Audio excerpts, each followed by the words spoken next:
2 రోజుల పాటు బ్రహ్మాండంగా జరిగిన సిఐఏ భాగస్వామ్య సదస్సు అంటే 30 సార్ల సమావేశాల్లో 4-5 సార్లు ఇప్పటికే విశాఖపట్నంలో జరిగింది. వచ్చే సంవత్సరం కూడా విశాఖపట్నంలోనే జరపాలని నిర్ణయం ఇప్పటికే తీసేసుకున్నారు. దానికోసం ప్రత్యేకంగా ఆంధ్ర మండపం కూడా ఏర్పాటు చేస్తున్నారు. సో ఈ సక్సెస్ సెలబ్రేట్ చేసుకోవడానికి ఇష్టం లేని పార్టీ, ఇష్టం లేని నాయకులు కొంతమంది ఉంటారు. వారే వైసీపీ అధినేత జగన్ దగ్గర నుంచి ఆ పార్టీ నాయకులందరూ కూడా.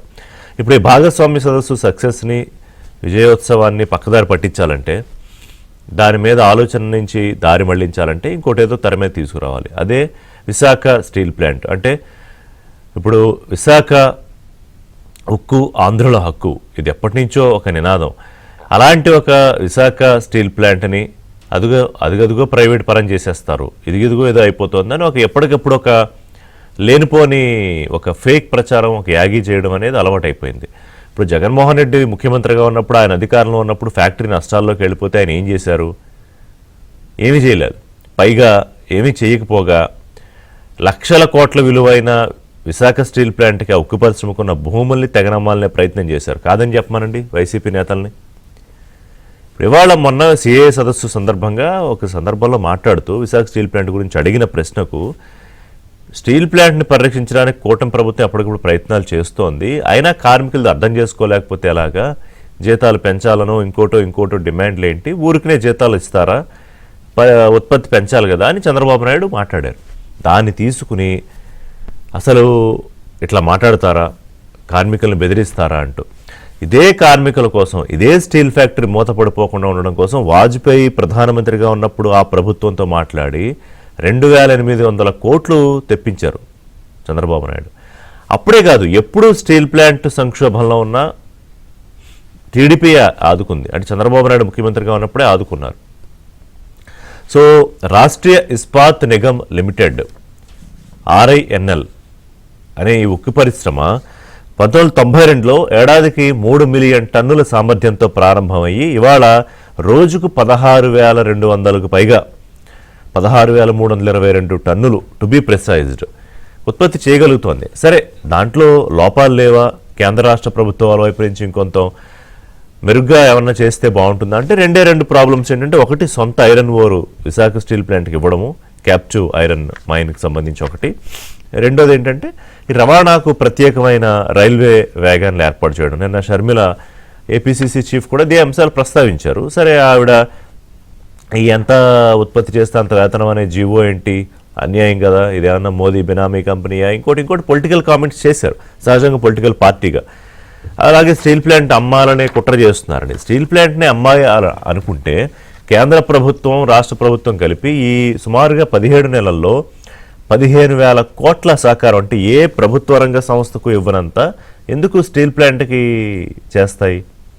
ఇప్పుడంటే ఆర్ఎస్ఆర్ మెటల్ వచ్చేసింది కాబట్టి దానితో అనుసంధానం చేసేయాలనో లేకపోతే అదానికి అమ్మేయాలనో ఏదో రకరకాల వైసీపీ ప్రయత్నాలు చేస్తుంది దీని మీద కుట్రలు చేయడానికి. ఆ ట్రాప్లో దయచేసి కార్మికులు పడకూడదు. ఇవాళ ఏంటంటే 13,000 మంది రెగ్యులర్ ఎంప్లాయీస్, 15,000 మంది కాంట్రాక్ట్ ఎంప్లాయీస్ కలిపి 28,000 మంది ఉద్యోగస్తులు ఉన్నారు. సో వాళ్ళందరి భవిష్యత్తు భరోసా ముఖ్యమంత్రిగా చంద్రబాబు నాయుడుకి బాధ్యత ఉండదా? వాళ్ళందరినీ ఏదో రోడ్డు మీద తీసుకొచ్చి పడేయాలని అనుకుంటారా ఆయన? ఇప్పుడు ఏమంటారు, మీరు అప్పుడు ఎన్నికలకు ఓట్లు అడిగారు, ఇప్పుడు వెళ్ళి ఏదో చేసేస్తున్నారంటే, రేపు పొద్దున మళ్ళీ ఎన్నికలు రావా? మళ్ళీ ఓట్లు అడగరా? గతంలో జగన్మోహన్ రెడ్డి చేయలేదా? జగన్మోహన్ రెడ్డి చెయ్యింది ఇప్పుడు చంద్రబాబు నాయుడు కూటమి ప్రభుత్వం చేస్తుంది ఏంటంటే ఎలా పరిరక్షించుకోవాలి. గతంలో నిర్మలా సీతారామన్ ఆర్థిక మంత్రిగా ఉన్నప్పుడు ఓవరాల్గా ఏంటంటే ప్రభుత్వ రంగం బిజినెస్ చేయకూడదు, ప్రభుత్వ రంగ సంస్థలన్నీ ప్రైవేట్ పరం చేయాలని ఒక బ్లాంకెట్ డెసిషన్ ఒకటి తీసుకునే సమయంలో విశాఖ స్టీల్ ప్లాంట్ కూడా ప్రైవేటీకరణ చేసేస్తారు అనే ఒక చర్చ వచ్చింది. కానీ అవ్వలేదుగా.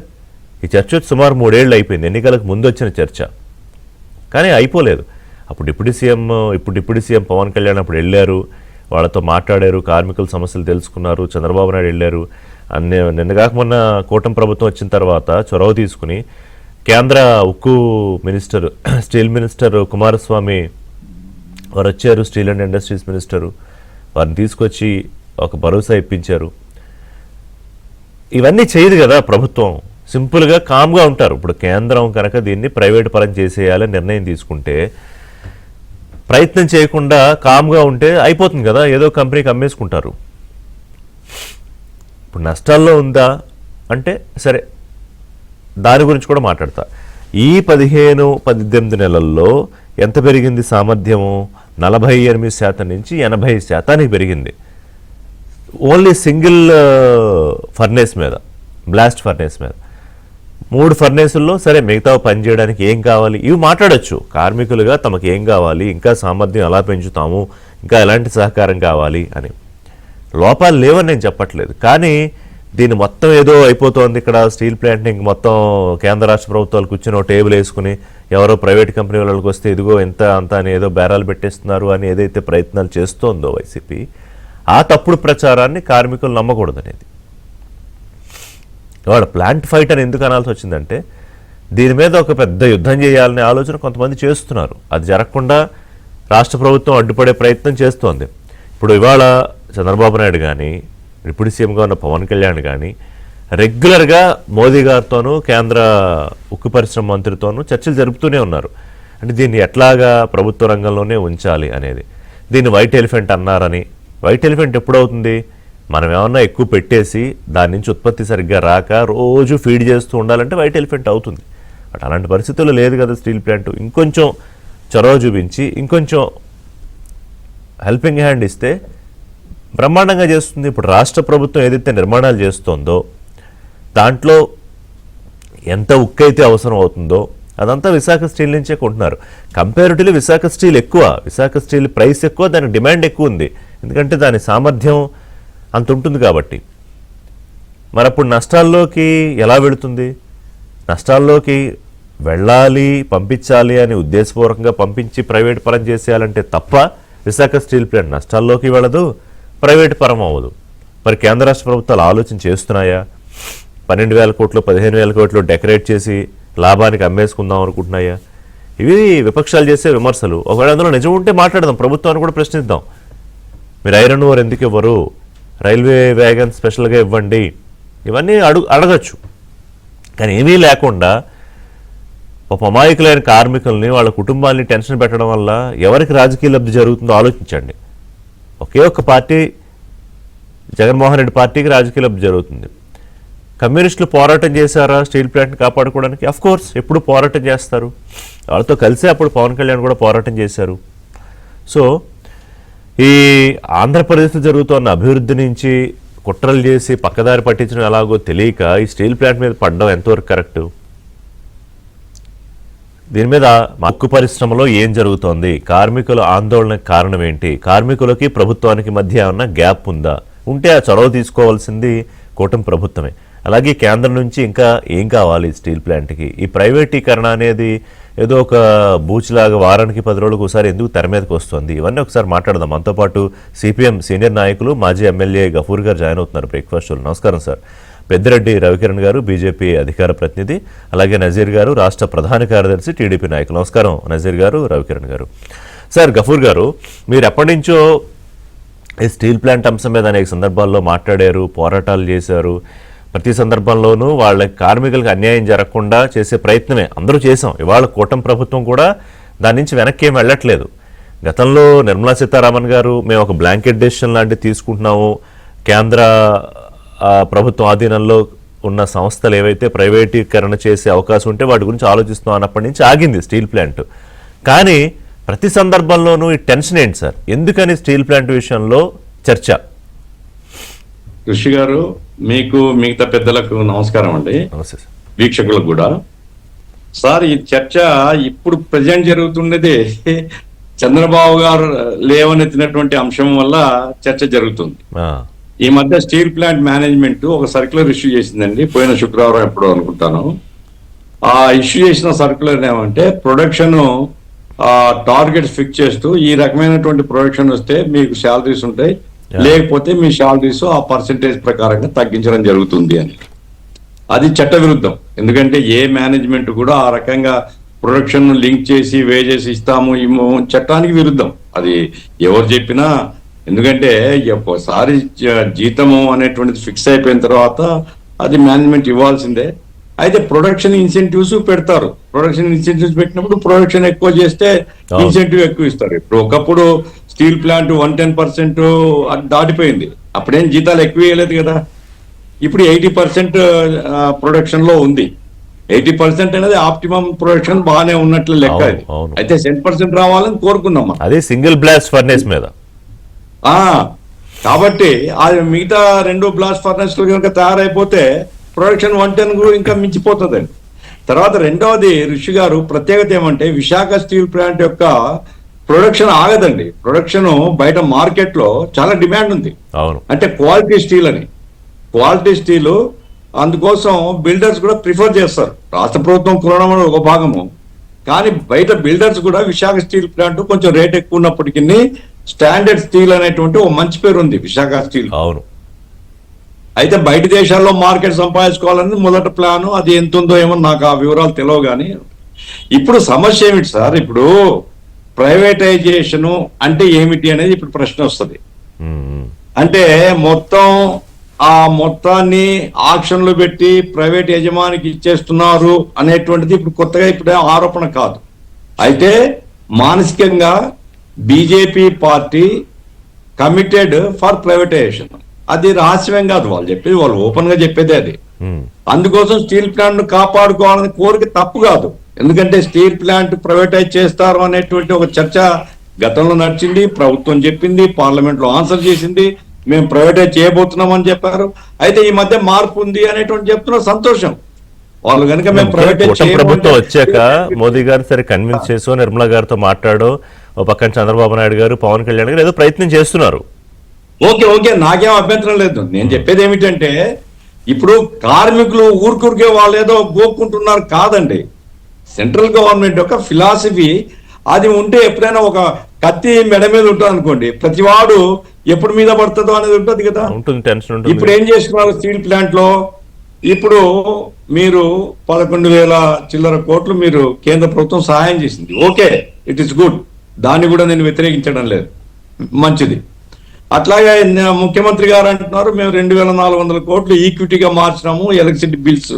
ఓకే, ఎవరి ఇండస్ట్రీ సార్ ఇది? కార్మికుడి ఇండస్ట్రీనా, ప్రజల ఇండస్ట్రీనా? ఇది ఎవరు సహాయం చేస్తున్నారు? మీరు ఇదంతా సహాయం చేస్తున్నాం కాబట్టి కార్మికులు ఏం మాట్లాడకూడదు.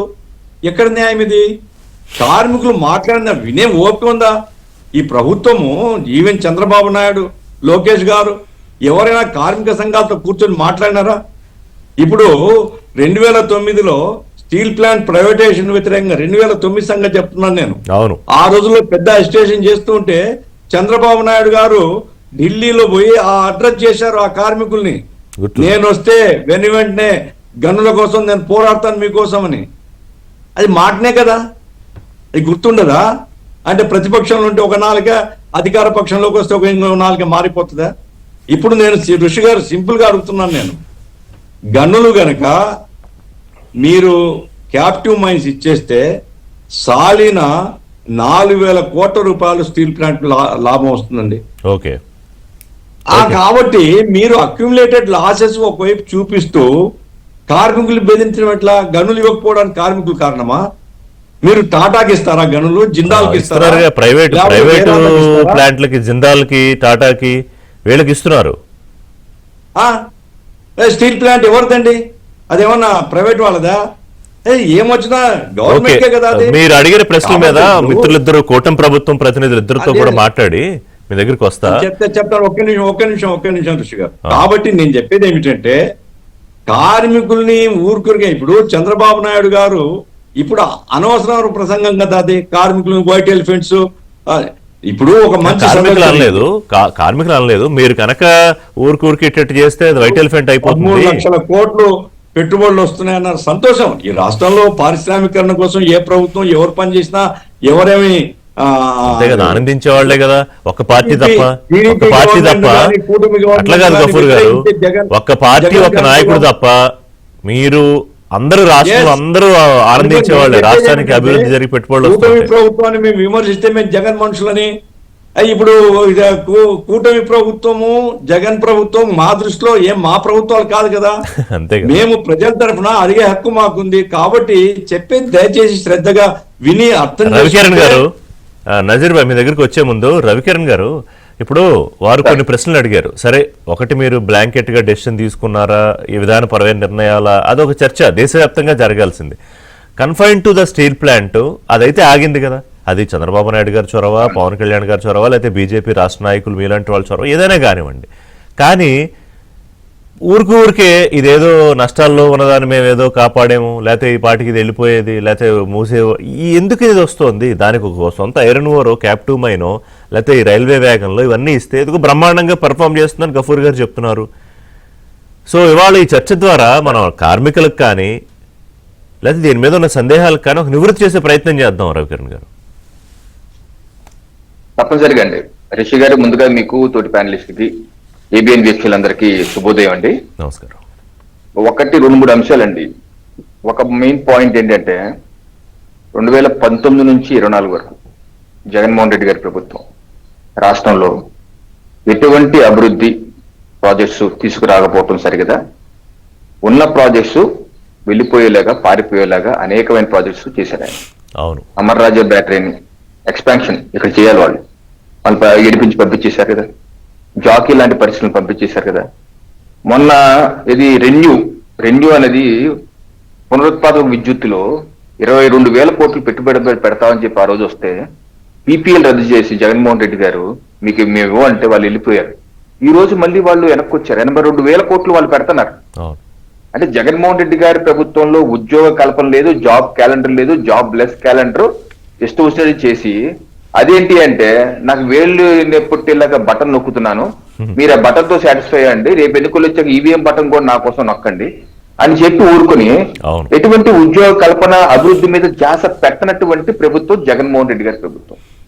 పోనీ ప్రతిపక్షంలోకి వచ్చినప్పుడన్నా వాళ్ళు ఏమన్నా వాళ్ళ ఆలోచన ధోరణి మార్చుకున్నారంటే రిషి గారు, ఈరోజు గూగుల్ డేటా సెంటర్ లాంటిది విశాఖపట్నం కేంద్రంగా రాష్ట్ర ప్రభుత్వానికి లేకపోతే భారతదేశానికి మకుటం లాగా 1,33,000 కోట్లు పెట్టుబడి పెడతామని వస్తుంటే ఒక బాధ్యత అయితే ప్రభుత్వం, ప్రతిపక్షం మెచ్చుకోవాలి కదండి. మెచ్చుకోకుండా ఏ రకంగా 10 రోజుల పాటు అది గోడౌన్ అని, అది ఎందుకు వాచ్మెన్ ఉద్యోగాలని, ఏ ఉద్యోగం రావని, ఇటువంటి ఎందుకని అన్న వ్యక్తులు ప్రజల నుంచి వ్యతిరేకత వచ్చి ప్రజలు తిడతారు మననే, ఇంకా అయితే కొట్టే ప్రమాదం ఉందని చెప్పి జగన్మోహన్ రెడ్డి గారు లాస్ట్ మినిట్ ప్లేట్ ఫిరాయించి క్రెడిట్ నాకివ్వండి, క్రెడిట్ చోరీ నాకు క్రెడిట్ ఇవ్వండి అంత మొదలు పెట్టారు. అంటే నేను మీ ద్వారా కార్మికులు కానీ ప్రజలకు కానీ చెప్పేది ఏంటంటే, రాష్ట్రంలో ఉన్నటువంటి ప్రతిపక్షం ఒక విషవృక్షంలా తయారయ్యి ఈ రోజు కోడిగుడ్డు మీద ఏకలు లాగే విధంగా గత 3 రోజులుగా వాళ్ళ పేపర్లో, వాళ్ళ ఛానల్లో, పతాక శీర్షికల్లో లేనిపోని విషయాలు, ఏది రాష్ట్రంలో 13,25,000 కోట్ల రూపాయలు పెట్టుబడి రాటాకండి రాష్ట్ర ప్రభుత్వం గత 2 మాసాలుగా తిరగని ప్రాంతం లేదు, తిరగని దేశం లేదు. అనేక దేశాలు, అనేక రాష్ట్రంలో దేశంలో ఉన్నటువంటి అనేక ప్రాంతాలు, ముంబై కావచ్చు, ఢిల్లీ కావచ్చు, సమిట్లు ఏర్పాటు చేసి వాళ్ళ వ్యాపారస్తులు మాట్లాడి అనేక దేశాలు, సింగపూర్ కానీ, థాయిలాండ్ కానీ, దుబాయ్ కానీ, లండన్ కానీ, ఇటువంటి వెళ్ళి పారిశ్రామిక రమ్మని ఆహ్వానించి ఎంతో వ్యయ ప్రయాణాలకు వచ్చి 2 రోజుల పాటు కష్టపడి చక్కగా పెట్టుబడులు 13.25 లక్షలు, అంతకు ముందు 15 లక్షల కోట్లు, దగ్గర 25 లక్షల కోట్లు మా ప్రభుత్వం వచ్చినటువంటి 17 మాసాల్లోనే. ప్రజలు గుర్తుపెట్టుకోవాలి, 17 మాసాలను ఒప్పందాలు చేసుకున్నాం. దీనిలో కొన్ని గ్రౌండ్ అయినాయి, కొన్ని గ్రౌండ్ అయిపోతున్నాయి. మిగతా ఈ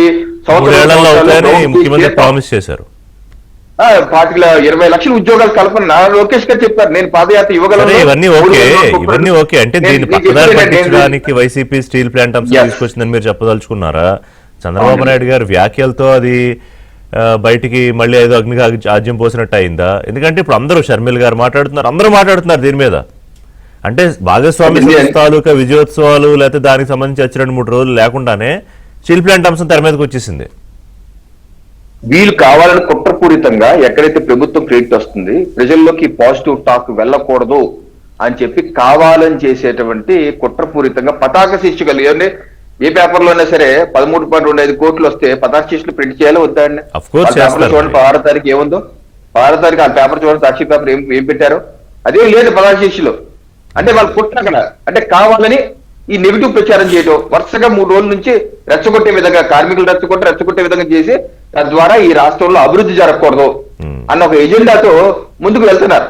ఇది ఒకటి అర్థం చేసుకోవాలి. 2, ముఖ్యమంత్రి గారు ఆ రోజు ఆ కాన్ఫరెన్స్ లో, ఆ సదస్సు యొక్క సక్సెస్ మీటింగ్ పెట్టుకుని ఆ రకంగా మొత్తం విషయాలు చెప్తున్నప్పుడు ఒక పాత్రికేయుడు ఈ రకంగా ప్రైవేటీకరణ చేస్తారంట కదా, ఈ రకంగా ఉత్పత్తి లింక్ చేస్తున్నారంట కదా, ప్రైవేటీకరణ చేస్తారంట అని అన్నప్పుడు అడిగారు. అవును. తప్పనిసరిగా ఏమైందంటే ఓ పక్కన మా ప్రభుత్వం గత జగన్మోహన్ రెడ్డి గారి ప్రభుత్వం అండి డిస్ఇన్వెస్ట్ పెట్టుబడులు ఉపసంహరణ చేస్తాము అంటే ఆ రోజు మా రాష్ట్ర అధ్యక్షులు సోమవీరాజు గారు కానీ, లేదా ఇప్పుడు అధ్యక్షులు మాధవ్ గారి, లేదా పురంధేశ్వర్ గారు, లేదా పవన్ కళ్యాణ్ గారు కానీ, లేదా టీడీపీ నాయకులు కానీ అందరూ కేంద్ర ప్రభుత్వం దగ్గరికి వెళ్ళి మాట్లాడారు కదా. అవును. వద్దండి, చేయొద్దండి, ఇటువంటి మాకు భావోద్వేగాలు మురుగు సమస్య వద్దు, చేయొద్దంటే కేంద్ర ప్రభుత్వం ఆగిపోయింది కదా. ఈ రోజు ఎన్డీఏ ప్రభుత్వం వచ్చాక కేవలం మాటలకి పరిమితం కాలేదండి.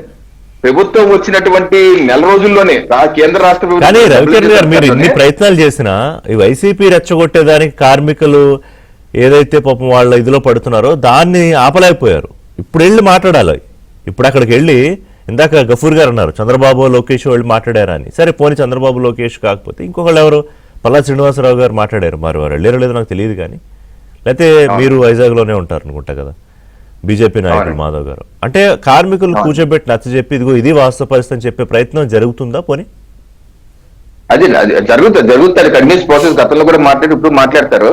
అది నేనేది ఏంటంటే మా డబ్ల్యూసీతో వచ్చిన నెల రోజుల్లోనే కుమారస్వామి గారు కేంద్ర ఉక్కు శాఖ మంత్రి గారు వచ్చి స్వహస్తాలతో రాసినటువంటి ఇదండి ఇది విశాఖ ఉక్కు దానిలో ఉన్నటువంటి బుక్ లో స్వహస్తాలతో రాశారు. ఏంటి దీని ప్రైవేట్ విశాఖ ఉక్కు పరిరక్షించడం మా బాధ్యత, ఈ ప్లాంట్ మూతపడుతుందని ఎవరు ఆందోళన చెందవద్దు అని చెప్పి నెల రోజుల్లో 6 మాసాల్లోనే ఉద్దీపన ప్యాకేజ్ ఇచ్చి మేము చెప్పేది ఏంటంటే 6 మాసాల్లోనే 15,000 కోట్లు కేంద్ర రాష్ట్ర ప్రభుత్వాలకు సమ్మితంగా ఇచ్చి దాన్ని ముందు పెట్టి గాడిలో పెట్టి పట్టాలు ఎక్కించి ముందుకు తీసుకెళ్తుంటే ఈ తరుణంలో సహకరించాల్సింది పోయి దాన్ని ఏ రకంగా చిలవలు పొలవలు చేసే విధంగా ప్రైవేటీకరణ చేస్తారని చెప్పి అడుగుతుంటే ముఖ్యమంత్రి గారు ఎవరు సహకరిస్తారనుకుంటున్నారు?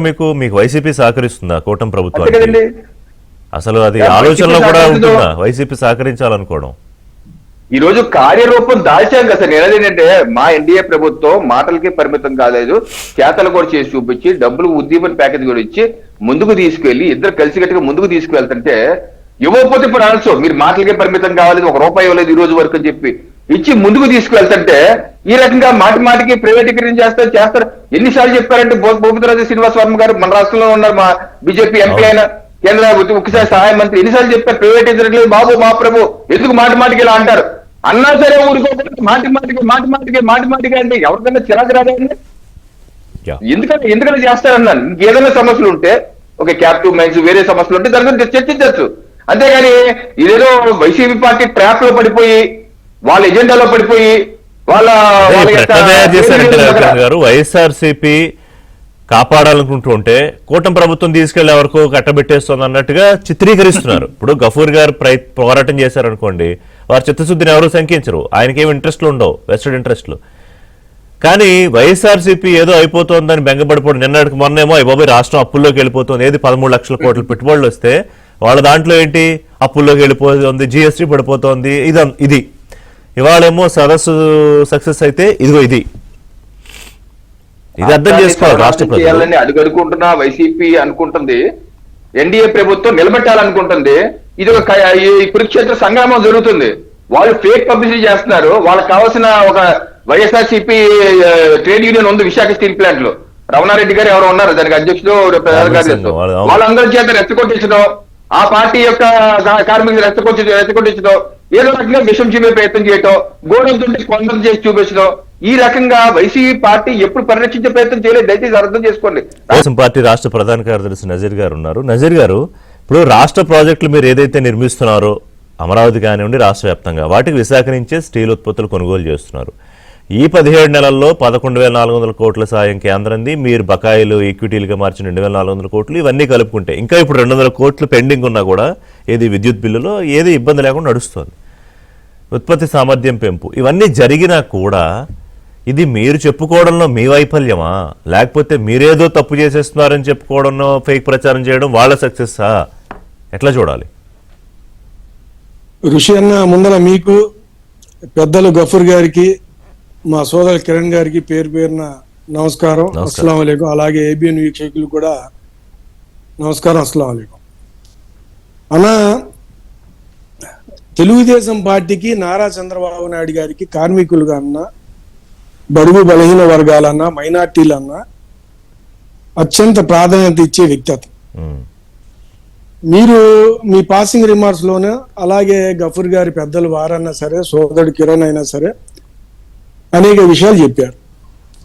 25-26 సంవత్సరాల క్రితమే స్టీల్ ప్లాంట్ ఒడుదుడుకుల్లో ఉంటే 2,800 కోట్ల రూపాయలు ఆ రోజుల్లో వాజ్పేయి గారితో చెప్పి కేంద్ర ప్రభుత్వాన్ని ఒప్పించి ఈ స్టీల్ ప్లాంట్ ఆంధ్రుల హక్కు, స్టీల్ ప్లాంట్లో వేల మంది కార్మికులు బతుకుతున్నారు, స్టీల్ ప్లాంట్ అనేది మన యొక్క ప్రతి ఒక్కరికి అది వ్యక్తిగతంగా ఆంధ్రులలో ఒక భాగం అయిపోయిన ఇష్యూ, అది దాన్ని కాపాడాలని వారు నిర్ణయం తీసుకొని 25-26 సంవత్సరాల క్రితమే 2,800 కోట్ల రూపాయలు సాయం చేసి నేటికి దాన్ని ప్రైవేటైజేషన్ అవ్వకుండానో లేకపోతే ఆలోచనలో కానీ లేకపోతే ఎవరు పడితే వాళ్ళు ఏదో గాలి మాటలుగా చెప్తున్నా సరే ప్రైవేటైజేషన్ అవ్వలా.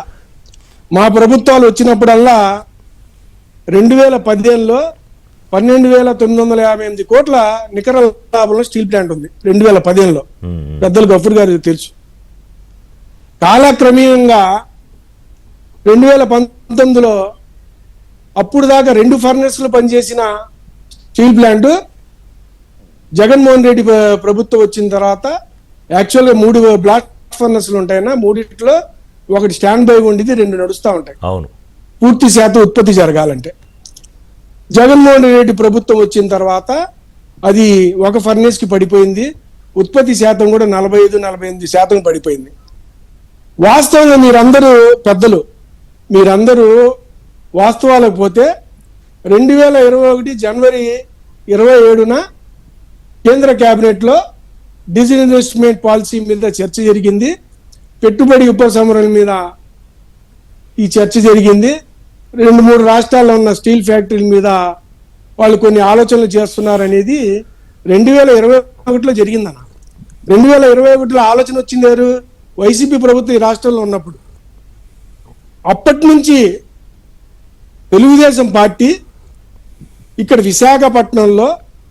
విశాఖపట్నం కార్మికులతో అలాగే కమ్యూనిస్ట్ పార్టీలైన సిపిఐ సిపిఎం పార్టీలతో అలాగే వేరే పార్టీలు ఎవరున్నారో ఎక్సెప్ట్ వైసీపీ అందరితో అనేక పదుల సంఖ్యలో కార్మికుల చర్చా వేదికల్లో పాల్గొన్న నాయకులు మేమందరూ ఉన్నాం. దాంట్లో ముఖ్యంగా మా అన్న పల్లా శ్రీనివాసరావు గారు, అలాగే అప్పటి ఎంపీ అభ్యర్థిగా ఉన్న మా సోదరుడు భరత్ గారు, స్థానిక ఎమ్మెల్యేస్ గెలిచిన వాళ్ళు, అలాగే పార్టీల నాయకత్వం వహిస్తున్నాం మేము ఉన్నాం.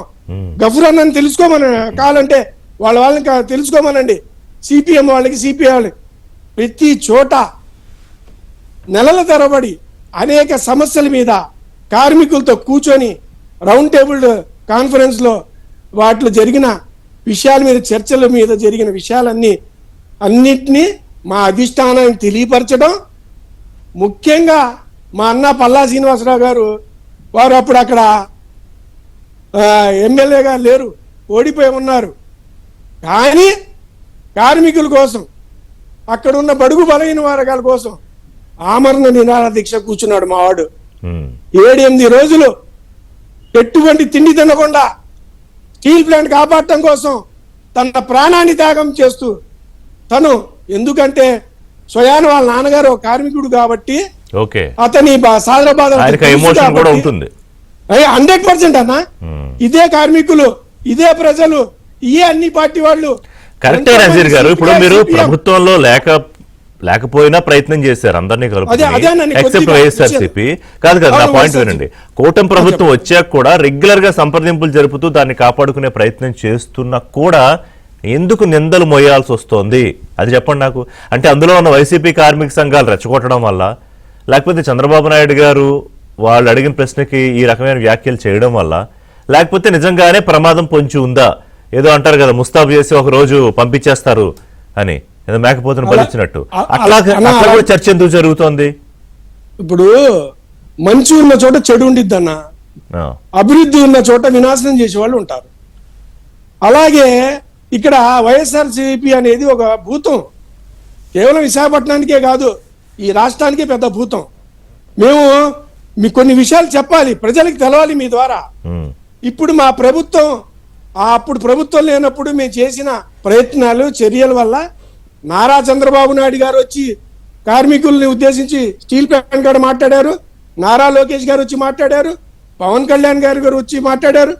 తర్వాత మా ప్రభుత్వం వచ్చిన తర్వాత ఈ 17 నెలల్లో కేంద్రాన్ని మాట్లాడి ఒప్పించి దీన్ని మనం ఆదుకోవాలి, దీన్ని సాయం చేయాలని 11,440 కోట్ల రూపాయలు ఇప్పించడం జరిగింది. దాంట్లో ఈక్విటీ ఇన్ఫ్యూజన్ కింద 10,300 కోట్ల రూపాయలు, వర్కింగ్ క్యాపిటల్ కింద 1,140 కోట్ల రూపాయలు. ఓకే. దానికి అనుగుణంగానే మీకు సెప్టెంబర్ 2024న 1,640 కోట్లు కేంద్రం ఇవ్వటం జరిగింది. జనవరి 2025న 678 కోట్లు ఇవ్వటం జరిగింది. ఏప్రిల్ 2025న 1,401 కోట్లు ఇవ్వటం జరిగింది. సెప్టెంబర్ 2025న 820 కోట్లు స్టీల్ ప్లాంట్కి ఇవ్వటం జరిగింది. ఓకే. ఇంకా 796 కోట్లు ఈ నవంబర్ డిసెంబర్లో ఇచ్చేస్తున్నారు. అంటే ఏ విధంగా మాట ఇచ్చారో ఆ విధంగా కేంద్రం ద్వారా నారా చంద్రబాబు నాయుడు గారు, నారా లోకేష్ గారు, పవన్ కళ్యాణ్ గారు సంస్థను ఆదుకుంటానికి 11,440 కోట్లతో పాటు రాష్ట్ర ప్రభుత్వానికి సంబంధించిన ఎలక్ట్రిసిటీ బిల్లు, స్టీల్ ప్లాంట్ కట్టాల్సిన 100 కోట్లు, ప్రాపర్టీ ట్యాక్స్ 100 కోట్లు, వాటర్ ట్యాక్స్ 100 కోట్లు కట్టపోయినా సరే పెద్ద మనసుతో జీవీఎంసీతో మాట్లాడి ఈపీడీఎల్స్తో మాట్లాడి వాళ్ళకి వెసులుబాటు ఇవ్వటం జరిగింది. దగ్గర 3,000 కోట్లు. ఒక సామాన్యుడు కరెంట్ బిల్ 1 నెల 2 నెలలు కట్టపోతే ఫీజు తీసేస్తారన్నా. ఒకడు ఇంటి పన్ను కట్టపోతే 2-3 నెలలు వాటర్ కట్ చేస్తారన్నా. ఇదే కార్మికులు వాళ్ళ ఇళ్ల కాడ ఉంటున్నారు, వాళ్ళ ఇళ్లలో కరెంట్ బిల్లు కట్టపోతే వాళ్ళ కరెంట్ ఉంచుతారా? వాటర్ బిల్ కట్టపోతే ఉంచుతారా? కట్ చేస్తారే.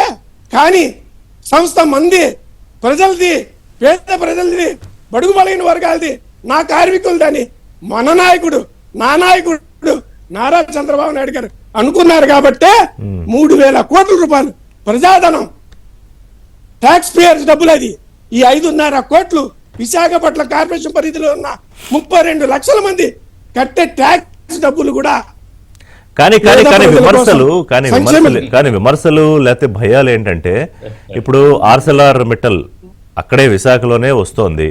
సో దాన్ని అది కూడా చాలా పెద్ద స్థాయిలో వస్తోంది. లేకపోతే ఇంకోటి ఏదో అదానీ స్టీల్ వీళ్ళకి ఏదో ఇచ్చేస్తారని, మరి ఇట్లాంటి ప్రచారాలు అసలు ఎందుకు వస్తున్నాయి? ఇప్పుడు ఈ ప్రచారాలు ఏంటంటే మీ కూటమి ప్రభుత్వం తాలూకా కమిట్మెంట్ ని, కోర్ కమిట్మెంట్ ని క్వశ్చన్ చేసే ప్రచారాలు ఇవి. అనా ఇప్పుడు ప్రజలు ఇక్కడ ఎవరు నమ్మటానికి లేరు. 100% ప్రజలు వాస్తవాలు తెలుసు. ఈ సోషల్ మీడియా అలాగే కొంతమంది కొన్ని ఛానల్స్ వైసీపీకి అనుబంధం ఉన్న వాళ్ళు ఇది కేవలం ఇందాక పెద్దలు చెప్పినట్టు మీరు చెప్పినట్టు సమ్మిట్ సక్సెస్ అయింది. 3 రోజులు నారా చంద్రబాబు నాయుడు గారు, నారా లోకేష్ గారు అలాగే అంతా అధికారులు చాలా కష్టపడ్డారు. 13,25,000 కోట్ల రూపాయలు ఒప్పందాలు జరిగినాయి. అనేక కంపెనీలు వచ్చి ఒప్పందాలు చేసుకున్నాయి. అనేక లక్షల మందికి యువతకి ఉద్యోగాలు వస్తాయి. రాబోయే 4-5 ఏళ్లలో ఈ కార్యరూపం దార్చిద్ది. దీన్ని ఎలా డైవర్ట్ చేయాలి అనేది వాళ్ళ ఒక ఆలోచన. రాజకీయ పార్టీలు రాజకీయం చేయకుండా ఏం చేస్తారన్నా ప్రవర్తన చెప్తారేంటి? వాళ్ళు కూర్చొని సబ్మిట్ లో నారా చంద్రబాబు నాయుడు గారు సక్సెస్ అయిన మీట్ లో కూర్చొని రాష్ట్ర ప్రజలకి, దేశ ప్రజలకి ఈ 3 రోజులు నేనేం చేశా, నా ప్రభుత్వం ఏం చేసింది, ఏ విధంగా మనం అచీవ్మెంట్ అయ్యామనేది తెలియపరచాల్సిన బాధ్యత ఆయనకు ఉంది. కాబట్టి ఆయన మాట్లాడుతుండగా ఒక పత్రికా సోదరుడు సార్ స్టీల్ ప్లాంట్ లో అక్కడ అసందర్భమైన సందర్భంలో లేని నిజంగానే అసలు అప్పుడు నిజంగానే అక్కర్లా దాని ఆ ప్రశ్న సరే అడిగారు కానీ ఆ సందర్భం వేరే, ఆ చర్చ వేరే. గఫూర్ గారు నవ్వుతున్నారు, ఎందుకు అడగకూడదని అనుకుంటున్నారు, మరి ఏంటో మాట్లాడదాం. గఫూర్ అన్న నవ్వినా ఆయన మనసులో మేమే ఉంటాం, దాంట్లో ఎటువంటి ఇబ్బంది లేదు. ఎందుకు అనుమానం వచ్చింది? మనసులో ఇందాక ఎవరు లేరని చెప్పారు, మీరు లేరు, వైసీపీ లేరు, వైసీపీ వాళ్ళు లేరని చెప్పారు. కాదు మేము ఉంటామంటే మంచితనం ఉండిద్ది. మంచితనం ఉంది అంటే నారా చంద్రబాబు నాయుడు గారు ఉంటారు. ఎందుకంటే వాస్తవంగా అభివృద్ధి దిశలో ఆంధ్రప్రదేశ్ పోతుంది, విశాఖపట్నం పోతుంది, అమరావతి పోతుంది, పోలవరం పోతుంది, రాయలసీమ పోతుంది, అన్ని అభివృద్ధి జరుగుతున్నాయి. అన్ని వర్గాలు, హిందువులు, ముస్లింలు, క్రిస్టియన్లు అందరూ సంతృప్తిగా ఉన్నారు. రేపు రాబోయే రోజుల్లో కూడా అన్ని వర్గాలు. సో నాకు అర్థమైంది ఏంటంటే మీ హ్యాపీనెస్ ఇండెక్స్ లో అందరూ బాగానే ఉన్నారు ఎక్సెప్ట్ జగన్మోహన్ రెడ్డి గారు వాళ్ళ పార్టీ నాయకులు తప్ప, అంతేనా? వాడెప్పుడు బాగుండరన్నా. ఎందుకంటే వాళ్ళు ఉన్నది ఈ రాష్ట్రాన్ని సర్వనాశనం చేయడానికి, ఈ రాష్ట్రాన్ని ముంచేయడానికి, ప్రజల్ని అరచేతిలో వైకుంఠం చూపెడటానికి. వీళ్ళంతా సోషల్ మీడియా కానీ వీళ్ళ యొక్క ఛానల్స్ కానీ ఎలా ఉంటాయంటే అశ్వత్థామ హత కుంజరా అంటే అశ్వత్థామ అనే పేరు కలితే చనిపోయింది ఏంటి ఏనుగు. కానీ అక్కడ ఆ యొక్క మహాభారతంలో ద్రోణాచార్యులు గారు విల్లు వదిలేయాలంటే వాళ్ళ కొడుకు చనిపోయాడని తెలిస్తేనే విల్లు వదిలేయగలుగుతాడు. కానీ ఆయన ఏమిన్నాడు, అశ్వత్థామ చనిపోయాడంటే ఆయన కొడుకు చనిపోయాడు అనుకుంటున్నాడు. అశ్వత్థామ వరకు విన్నాడు ఆయన. కుంజరా నెమ్మదిగా చెప్పారు, కుంజరా అని అది కూడా ఎవరి చేత చెప్పించారు, ధర్మరాజు చేత చెప్పించారు. అవును, అలాంటి వాళ్ళు. సో మీరు కరెక్ట్ పాయింట్ వచ్చారు. ఇప్పుడు అది కూడా ఎవరితో చేయిస్తున్నారంటే పొలిటికల్ గా ఈ కార్మిక వర్గాల్లో కొంతమందిని విచ్ఛిన్నం చేసి విడదీసి చేయిస్తున్నారనా మీరు చెప్పే పాయింట్? కార్మిక సంఘాలకి అమాయకులకి మోసం చేసి, ఇందాక మా గఫూర్ అన్న చెప్పారు సర్కులర్, అదిగో సర్కులర్. ఏంటి సర్కులరు, దీంట్లో ఏం తప్పు ఉందా అని చూసా. గఫూర్ భాయ్ దేకో 15/11/2025 reference number 2025 HRCS Rashtriya Ispat Nigam limited అన్నా. దీంట్లో ఏముందంటే disbursement of salary proportionate to the achieved capacity utilization target. Ghafoor అన్న చెప్పింది కరెక్టే. కానీ దీంట్లో ఏ విధంగా ఇచ్చారని చూస్తే ఇక్కడ చూడండి, బ్లాస్ట్ ఫర్నెస్ 19,000 టన్నులు of hot metal per day average రాబోయే రోజుల్లో, రాబోయే 2 నెలల్లో ప్రొడక్షన్ చేయాలి అని. ఇది సాధ్యమా, ఇది వాస్తవమా అని నేను దాంట్లో స్టీల్ ప్లాంట్ డేటాని చూస్తే సెప్టెంబర్ 2025కే 16,299 అదేంటన్నా 16,299 టన్నులు మన కార్మిక సోదరులు ఆల్రెడీ ప్రొడక్షన్ చేసేసారు. సో ఇంపాసిబుల్ ఏం కాదు, అది ఇంపాసిబుల్ కాదు, 100% చేసేసారు. ఎవరైనా యాజమానం అరే బాబు ఇప్పుడు 80% చేసా హెచ్చు అయ్యాం, ఇంకో 20%. మీరు చెప్పిన దాని మీద గఫూర్ గారికి ఇందాక వారు కొన్నిసార్లు నవ్వారు ఆ సందర్భాలు మాట్లాడడం. అలాగే ఇప్పుడు మీరు చెప్తున్నారు ఆల్రెడీ 16,340 దగ్గర వాళ్ళకి మాట్లాడితే, సో 19,000 టార్గెట్ పెద్ద గొప్పదేం కాదు. దానికి దీన్ని లింక్ చేయడం అనేది తప్ప కాదు. అది మాట్లాడుతంగా బొగ్గు సంక్షోభం తలెత్తినప్పుడు గతంలో చంద్రబాబు నాయుడు గంగవరం పోర్టు నుండి ప్లాంట్కు నిరంతరాయంగా బొగ్గు సరఫరా జరిగేలాగా వారు ప్రయత్నం చేశారు, సక్సెస్ అయ్యారు. సో ఈ విషయం కార్మికులకు కూడా తెలుసు. 2014-15లోనే నవరత్న కంపెనీ హోదా వచ్చి 13,000 కోట్ల నికర లాభంలోకి వెళ్ళింది స్టీల్ ప్లాంట్. 2022 నుంచి ఇందాక వారు చెప్పినట్టుగా రకరకాల కారణాలు, single flash burners, Jaganmohan Reddy అధికారంలో ఉండడం, సొంత ఇనుప గని లేకపోవడం, రైల్వే వ్యాగన్స్, అంటే ఏదో అంటారు కదా కన్నుడి చావు కన్నట్టుగా, అలాగే అనేక కారణాలతోటి ప్రొడక్షన్ తగ్గడం, దాన్ని మళ్ళీ కూటమి ప్రభుత్వం వచ్చాక రైజ్ చేయడానికి చేసే ప్రయత్నాలు జరుగుతున్నాయి. బట్ నేను ముందే చెప్పాను ఓపెనింగ్ రిమార్క్స్లో గఫూర్ గారు, ఆ ల్యాప్సెస్ లేవు అనట్లేదు, లోపాలు లేవు అనట్లేదు. దాన్ని అందరూ కలిసి ఎట్లా చేసుకుంటే బాగుంటుంది రాజకీయం కాకుండా. ఇప్పుడు ఋషి గారు ఇదేదో రాజకీయ అంశంగా తీసుకొని ఒకరి మీద ఒకరు దుమ్మెత్తి పోసుకోవడం కోసం మనం కనుక వాడుకుంటే రాష్ట్రానికి అన్యాయం జరుగుతుంది. ఇప్పుడు జగన్మోహన్ రెడ్డి ప్రభుత్వంలో జరిగిన లోపాల మీద మేము ఏ రోజు ఎన్నికిపోలేదు, నిశ్చితంగా విమర్శించాము. జగన్మోహన్ రెడ్డి ప్రభుత్వం ఓటమిలో కూడా కార్మిక వర్గం చాలా పెద్ద ఎత్తున ఈ ప్రభుత్వం మళ్ళీ రాకూడదని, స్కీమ్ వర్కర్లు కావచ్చు, ఎన్జిఓలు కావచ్చు, లేకపోతే ఇతర ఉద్యోగులు కావచ్చు, అందరూ కూడా, ఎందుకంటే అతను ఎవరికేం చేయలేదు, అతను బటన్ నొక్కుడు తప్ప అతనికి అజెండా లేదు. కాబట్టి ఇప్పుడు కూటమి ప్రభుత్వం రావడంలో కష్టజీవులు కార్మికుల యొక్క పాత్ర ఉంది అనుకున్నప్పుడు మనం దీన్ని రాజకీయ ఇష్యూగా చూడొద్దని నేను విజ్ఞప్తి చేస్తున్నా. జగన్మోహన్ రెడ్డి ఉన్నాడు, జగన్మోహన్ రెడ్డి పేపర్లో ఏదో రాసుకుంటారు, అదే పని వాళ్ళు రాసుకుంటుంటారు. నేను అతన్ని దృష్టిలో పెట్టుకుని కాకుండా మీరు ఆ స్టీల్ ప్లాంట్ను పర్మనెంట్గా దాని కాలం మీద నిలబెట్టడానికి, ఎందుకంటే అది ఎమోషనల్తో, ఇప్పుడు రవికిరణ్ గారు చెప్పారు, మన ఆంధ్ర ప్రజల యొక్క ఆ ఆత్మాభిమానంతో కలిసి ఉండేటువంటి సమస్య అది. ఆ రకంగా విశాఖ ఉక్కు ఆంధ్రుల హక్కు అట్లా కలిసి వచ్చినటువంటి ఇష్యూ. కాబట్టి నా పాయింట్ ఏమంటే, ఇప్పుడు నాసిర్ గారు చెప్పారు అది చేసినాము ఇది చేసినాము, ఇవన్నీ ఇప్పుడు పల్లా శ్రీనివాసరావు గారికి అటాచ్మెంట్ నిరాకరించవచ్చు. అట్లాగే చంద్రబాబు నాయుడు గారు ఇంతకుముందు పోయి గన్నులు ఇప్పిస్తామని చెప్పిన విషయం నేను ఇంత ప్రస్తావించాను. నేను చెప్పేది ఏమిటంటే, టోటల్ ఋషి గారు టోటల్ కాస్ట్ ఆఫ్ ప్రొడక్షన్ లో లేబర్ శాలరీస్ అండ్ వేజెస్ మొత్తం అంతా కలుపుకుంటే 7% అండి. Total wages and salaries 7%. Okay, 7%. 55% of the total cost of production raw material అండి. బ్యాంక్స్ యొక్క ఇంట్రెస్ట్ కానీ, ఆ తర్వాత పన్నులు కానీ, ఇవన్నీ మిగతా ఎక్స్పెన్సెస్ కలిసి ఉంటుంది. ఇప్పుడు మేజర్గా ప్రొడక్షన్ రాకపోవడానికి కారణము 55% ఉండే రా మెటీరియల్ సప్లై. ఇప్పుడు ఈ రోజు చెప్తున్నాను, నేను నజీర్ గారిని పోయి ఎంక్వైరీ చేసుకోమని చెప్తున్నాను. 5-6 రోజులకు మించి అక్కడ రా మెటీరియల్ లేదు స్టీల్ ప్లాంట్ లో. నేను ఈరోజు మార్నింగే మాట్లాడినా. కాబట్టి నేను ఇక్కడ ప్రొడక్షన్ హోల్డ్ అవ్వాల్సి వస్తుందా ఓవరాల్ గా మంత్ లో? ఇప్పుడు అది లేదు, ఇప్పుడు హోల్డ్ కావడం లేదు. 5-6 రోజుల కాలం రాలేదు అనుకోండి, రా మెటీరియల్ హోల్డ్ కావాల్సి వస్తుంది కదా. నా పాయింట్ ఏమిటి, ఇది కొంటున్నారు బయట, ఇది ఈ ఐరన్ ఓరు బయట కొంటున్నారు. నా request, Ernest appeal to Ravikiran, ఎందుకంటే ఆయన ఇంటెలెక్చువల్. మేము ఈరోజు ఆరోపణ చేయడం కోసం వాడుకోవడం లేదు.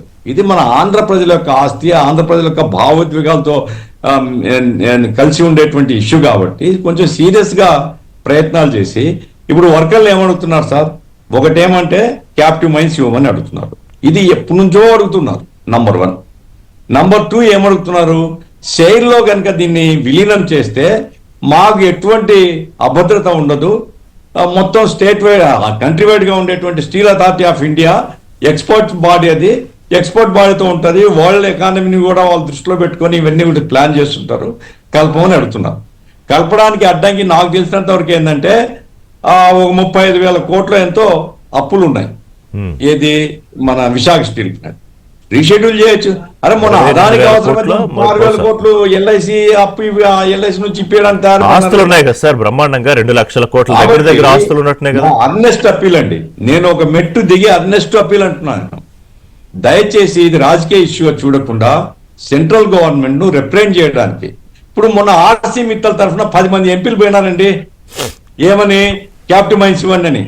ఆ ఆర్సీ మిత్తల్ తరఫున పోయినప్పుడు మరి పల్లా శ్రీనివాసరావు గారు అధ్యక్షులు కదా ఏది తెలుగుదేశం పార్టీకి, తెలుగుదేశం పార్టీ తరఫున ఉండేటువంటి 15 మందో 20 మందో ఏదో ఉన్నారు కదా వీళ్ళు, లేదా మిగతా కూటమి అంతా కలుపుకుంటే 20 మంది 21 మంది ఏదో ఉన్నారు కదా. పోయి సెంట్రల్ గవర్నమెంట్ అప్పీల్ చేయొచ్చు, మోడీ గారికి కన్విన్స్ చేయొచ్చు, ప్రయత్నం చేయొచ్చు. అప్పుడు మిమ్మల్ని ఎవరు అన్నారు కదా, ఎవరు మీ మీద ఆరోపణ చేయలేరు కదా, దుమ్మెత్తి పోయలేరు కదా. మీరు జగన్ జగన్ జగన్ జగన్ దయ్యం భూతం పట్టుకున్నట్టు జగన్ పట్టుకున్నారు.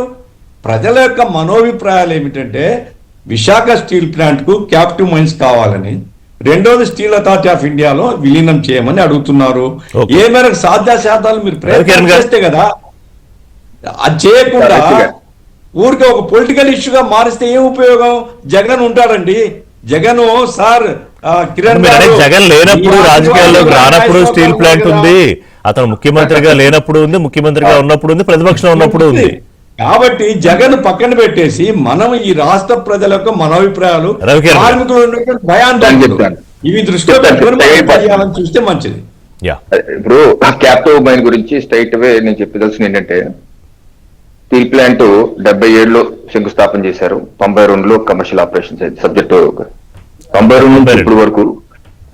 నుంచి ఇప్పుడు వరకు కేంద్రంలో అనేక ప్రభుత్వాలు ఉన్నాయి, కమ్యూనిస్ట్ ప్రభుత్వాలు కూడా ఉన్నాయి, అనేక ప్రభుత్వాలు ఉన్నాయి. ఎవరు ఈ రోజు వరకు క్యాప్టివ్ మైన్ అలొకేట్ చేయలేకపోయారు. అదొక పాయింట్. అయితే మా ప్రభుత్వం, ఇప్పుడు ఎన్డీఏ ప్రభుత్వం వచ్చాక 2014 తర్వాత క్యాప్టివ్ మైన్, అసలు ప్రాబ్లం ఏంటంటే క్యాప్టివ్ మైన్ డైరెక్ట్ గా కేంద్ర ప్రభుత్వం అలొకేట్ చేయలేదు. ఎందుకంటే MMDR చట్టం 1957 చట్టం ఉందా, ఆన్లైన్ లో ఉంది, ఎవరన్నా చూడండి, నా చేతిలో కూడా ఉంది. ఇది డైరెక్ట్ గా అది మైన్స్ అన్ని స్టేట్ గవర్నమెంట్ అండర్ లో ఉంటాయి. అక్కడ ఆ పాయింట్ మళ్ళీ వస్తాను. అయితే మా ప్రభుత్వం ఏం చేసిందంటే, ఒరిస్సాలో OMDC ఉంది, OMDC Orissa mineral development corporation, దానిలో RINL కి 51% వాటా ఉంది. అయితే అక్కడ బల్కొండి మైన్స్ ఉన్నాయి ఒరిస్సా. బల్కొండి మైన్స్ లో RINL కి అక్కడ నుంచి ఐరన్ ఓర్ వచ్చే అవకాశం అయితే 2010 నుంచి పబ్లిక్ ఆక్షన్ అవ్వకుండా హైకోర్టుకు సుప్రీంకోర్టుకి స్టే వెళ్ళిపోయింది. మా ప్రభుత్వం అక్కడ ఒరిస్సాలో కూడా ఇటీవల మా ప్రభుత్వం వచ్చింది కింద సంవత్సరం వచ్చాక ఆ స్టేని వికెట్ చేయించి అక్కడ ఉన్నటువంటి బీజేపీ ప్రభుత్వం వికెట్ చేయించి పబ్లిక్ ఆక్షన్ కూడా నిర్వహించి ఫారెస్ట్ క్లియరెన్స్ కూడా ఇప్పుడు కేంద్ర ప్రభుత్వం ఇచ్చింది. ఎన్వైరన్మెంట్ క్లియరెన్స్ కూడా రేపు మాపు రాబోతుంది. ఎందుకంటే ఇది విషయాన్ని సాక్షి పేపర్లోనే 19/8/2024 అప్పుడు వాళ్ళే రాశారు. బల్కొండి మైన్స్ లో ఇలాగ క్లియరెన్స్ అయింది, పబ్లిక్ ఆక్షన్ అయిపోయింది, వాళ్ళు రాసి గూగుల్లో ఉంది, వీక్షకులు ఎవరైనా కొట్టి చూడండి, అది మీకు వాస్తవాలు వస్తాయి. సో ఎన్వైరన్మెంట్ క్లియరెన్స్ 1-2 నెలలు రాబోతుంది. నాకు తెలిసి అయితే వచ్చే సంవత్సరంలో అక్కడ నుంచి ఐరన్ ఓర్ రాబోతుంది. ఇది ఎన్డీఏ ప్రభుత్వం డబుల్ ఇంజిన్ సర్కారు చేస్తున్న ప్రయత్నం. దీని ద్వారా K2 మైన్స్ OMDC నుంచి అది ఒక గుడ్ న్యూస్. ఇంకా రెండో విషయం, ఎందుకు అసలు అప్పుడు మైన్స్ అన్నది రిషి గారు ఒకసారి మీరు ఆలోచించండి. రాజశేఖర రెడ్డి గారి ప్రభుత్వం ఉన్నప్పుడు 2004 నుంచి 2009 చనిపోయే వరకు ఉన్నారు. ఆయన 5.5 సంవత్సరాల్లో ఆయనే జీవో ఇచ్చి రాష్ట్రంలో ఉంటున్న ఐరన్ ఉక్కు గనుల్ని స్టీల్ ప్లాంట్ కేటాయించారు. ఏది ఓబులాపురం ఉక్కు గనులు బ్రహ్మణి స్టీల్స్ కి ఇచ్చారు. ఇదిగోండి జీవో 2007లో జీవో నెంబర్ 477, జీవో నెంబర్ 477 ఈ జీవో.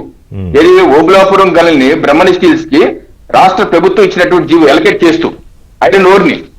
అలాగే 2009లో 24/2/2009లో జీవో నెంబర్ 69 ఇది రక్షణ స్టీల్స్ కి, ఏది బయ్యారం ఉక్కు గనులు రక్షణ స్టీల్స్ కి కేటాయిస్తూ ఇచ్చినట్టు జీవో. నేనేంటంటే రాజశేఖర రెడ్డి గారు 5.5 సంవత్సరాలు ఉంటే ఆయన జీవోలు ఇచ్చేసి ఐరన్ ఓర్ ని స్టీల్ ప్లాంట్ ఎలకేట్ చేసినప్పుడు అదే చేత్తో విశాఖ స్టీల్ ప్లాంట్ కి ఎందుకు ఎలకేట్ చేయలేదని షర్మిలారెడ్డి గారిని అడగండి. మీ ఛానల్ ద్వారా అడుగుతున్నారు షర్మిలారెడ్డి గారిని. మీరు చెప్తున్నారు కదా, ఏదో పెట్టలాగా మాట్లాడుతున్నారు కదా, మీ నానాయంలో ఎందుకు ఎలకేట్ చేయలేదమ్మా? బ్రహ్మణి స్టీల్స్, మీ రక్షణ స్టీల్స్ ఎవరిది బినామీ ఎవరు? ఆ రోజు మీ భర్త పేరు వచ్చింది. సో విశాఖ స్టీల్ ప్లాంట్ కి ఎందుకు ఇవ్వలేదు మీ నాన్నగారు? అది అడగండి. 2, కిరణ్ కుమార్ రెడ్డి గారి ప్రభుత్వం వచ్చాక దాన్ని క్యాన్సిల్ చేసి విశాఖ స్టీల్ ప్లాంట్ కి బయ్యారం ఉక్కు గనులు కేటాయించింది. దీన్ని చూడండి, ఇది నేను చూపిస్తాను లెటర్.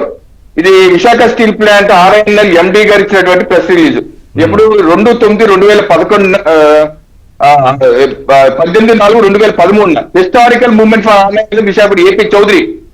ఇది మాకు ఎలగేట్ చేశారు కిరణ్ కుమార్ రెడ్డి గారు, మాకు ధన్యవాదాలు తెలియజేస్తా. ఇన్ని సంవత్సరాలుగా రాష్ట్ర ప్రభుత్వాన్ని, ఒరిస్సా ప్రభుత్వాన్ని, ఆంధ్రప్రదేశ్ ప్రభుత్వాన్ని, ఛత్తీస్గఢ్ ప్రభుత్వాన్ని అడిగి మేము వేసారిపోయాం, ఫైనల్ గా ఎలగేట్ చేశారు, సంతోషం అండి అని చెప్పి రిలీజ్ చేసిన లెటర్. దాన్ని కూడా మరి చేయకుండా ఉద్యమాలు చేసి ఆపేయమన్నారు. ఇక కమ్యూనిస్ట్ పార్టీలో ఉద్యమాలు చేసి ఆపేయమన్నారు. సో నేనేంటంటే రాజకీయం చోటుకి వెళ్ళదలుచుకోలేదు. నేను చెప్పేది ఏంటంటే ఇది సమస్య ఉన్న మాట వాస్తవం. అనేక దశాబ్దాలుగా K2 మైన్స్ ఇవ్వకపోవట కారణం కూడా చెప్తున్నాను, రాష్ట్ర ప్రభుత్వాల చేతుల్లో ఉంది, వాళ్ళు చేయలేదని. ఈ రోజు అది మెటీరియల్ అవుతుందని కూడా చెప్తున్నాను. ఈ రోజు వచ్చే సంవత్సరం కల్లా బల్కొండి మైన్స్ నుంచి OMDC చెప్తోంది ఏంటంటే ఈ డిస్ఇన్వెస్ట్మెంట్ లో భాగంగా విశాఖ స్టీల్ ప్లాంట్ ప్రైవేటీకరణ అయిపోతుందన్న భ్రమంలోంచి బయటికి రండి, త్వరలో K2 మైన్ ఎలక్వేట్ కాబోతోంది అని చెప్తున్నారు, అంతేనా? అవును, అయిపోయింది. సగం 30 వర్క్ అయిపోయింది. ఎన్వైరన్మెంట్ క్లియరెన్స్ తుది దశలో ఉంది. ఆన్లైన్ లో చూసుకోండి ఎవరన్నా. అది అయిపోతే కావాలంటే మన ప్రభుత్వం కూడా వెళ్ళి ఒరిస్సా ప్రభుత్వంతో కలిసి వెళ్ళి కూర్చొని కావాలంటే కేంద్రంలో కూడా ఎన్వైరన్మెంట్ క్లియరెన్స్ తీసుకొని అక్కడ నుంచి ఆ మైన్స్ బల్కొండి మైన్స్ తెచ్చుకుందాం. అలా మనం కృషి చేద్దాం. నజీర్ గారు ఏం చెప్తారు ఫైనల్ గా? ఎందుకంటే వీటికి క్లారిటీ ఇప్పుడు కొంత రవికిరణ్ గారు ఇచ్చారు. సో తెలుగుదేశం నుంచి ఏం చెప్పదలుచుకున్నారు? ఇప్పుడు ఒకటే అన్న వాస్తవం చెప్పేది. ఇప్పుడు జగన్మోహన్ రెడ్డి 5 ఏళ్లలో కనీసం ₹1 కోటి కానీ ₹1 కానీ స్టీల్ ప్లాంట్ కి ఇచ్చాడా? రూపాయి కూడా లేదు, ఏమీ లేదు. కానీ అభూత కల్పన మోసాలు చేశాడు. అలాగే కార్మికుల తరఫున కూడా మనం ఆలోచించాలి. ఇందాక 13,000 మంది పర్మనెంట్ ఎంప్లాయీస్ ఉన్న చోట ఇవాళ 7,300 మంది ఉన్నారు. అంటే రిటైర్డ్ అయిపోయిన వాళ్ళు, PRS తీసుకున్న వాళ్ళు, అలాగే అంగవైకల్యం యాక్సిడెంట్లు అయిన వాళ్ళు. కాంట్రాక్ట్ ఉద్యోగస్తులు 15,000 మందిలో 7,500 మందే ఉన్నారు. ఎగ్జిక్యూటివ్ ఎంప్లాయీస్ 2,500 మందే ఉన్నారు. ఇళ్లలో 3 షిఫ్ట్లు చేయాలి, 8 గంటలు 8 గంటలు. మీరు టార్గెట్లు ఇస్తున్నారు యాజమాన్యం.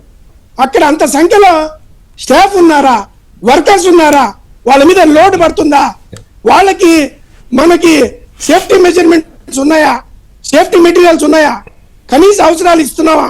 అలాగే 3 నెలల నుంచి ఏదో జీతం పెండింగ్ ఉందని అది మనం వాళ్ళకి ఇవ్వాలి.